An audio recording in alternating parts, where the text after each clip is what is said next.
So, what are the missing seatbelts or unprotected dashboards of today? Well, maybe they're not as ubiquitous as the absence of a seatbelt, but there's still a lot of things in cars, collision avoidance, for example, a stronger rollover, stronger head restraints, and upgrading the standards that are now. But in terms of the rest of the consumer economy, I think a big one is handmade detection instruments. So if you can test air pollution levels on a given day, or you can test your drinking water levels on a given day, or test certain foodstuffs. I think that's one. Another one is medical devices. I mean, that is huge. And there's a lot of cost cutting and profiteering in it until the casualties occur, and then there are tort lawsuits, and then they start refining them to be more human factors beneficial. But the big thing about the car is that the seatbelt in the car is it came up against a sort of sense of personal freedom obstacle. And so it wasn't just, this will save your life. You had to overcome the libertarian argument, or how dare you, say that there should be seatbelts that I have to pay for in the car, and then later, how dare you that these are mandatory usage. So I think there's never-ending refinements of technological cost-cutting and poor design. How do you think activism or advocacy for consumer protection has changed in the last 20 or 30 years, 40 years even? It's heavily into financial gouging. You have, of course, credit cards, debit cards, and everything that comes with them.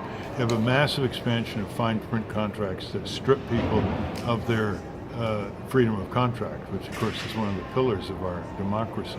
And they have become the fine print contracts have become much more draconian than 40, 50 years ago. They basically cut off your right to go to court, which no government can do, but you're presumed to consent to some compulsory arbitration provision on page 20.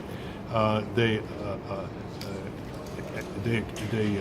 make it like you've agreed to unilateral modification. Can you imagine that? Where the seller of the product or service to you says they can change the terms any time.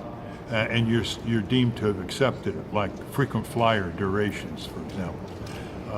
That is extremely serious, because the contract peonage, that I call it, the contract servitude, is cannibalizing the law of wrongful injury.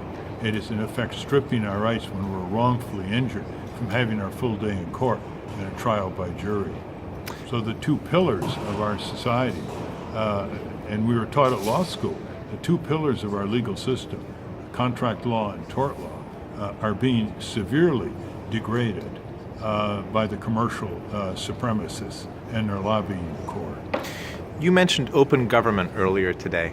How are some of the changes, and there are significant ones around video, the smartphone I'm interviewing you right now, the data we talked about, changed how open government is practiced, used, thought of, considered?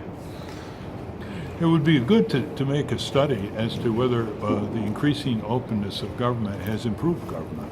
I had a chat once with Brian Lamb, the founder of C-SPAN. I said, Brian, one of the reasons you founded C-SPAN was that if millions of people could see the regular daily workings of Congress on the floor and in committees, that there would be a better Congress. What's your opinion now? And he smiled, and as if the essence of his response is no, it hasn't made for a better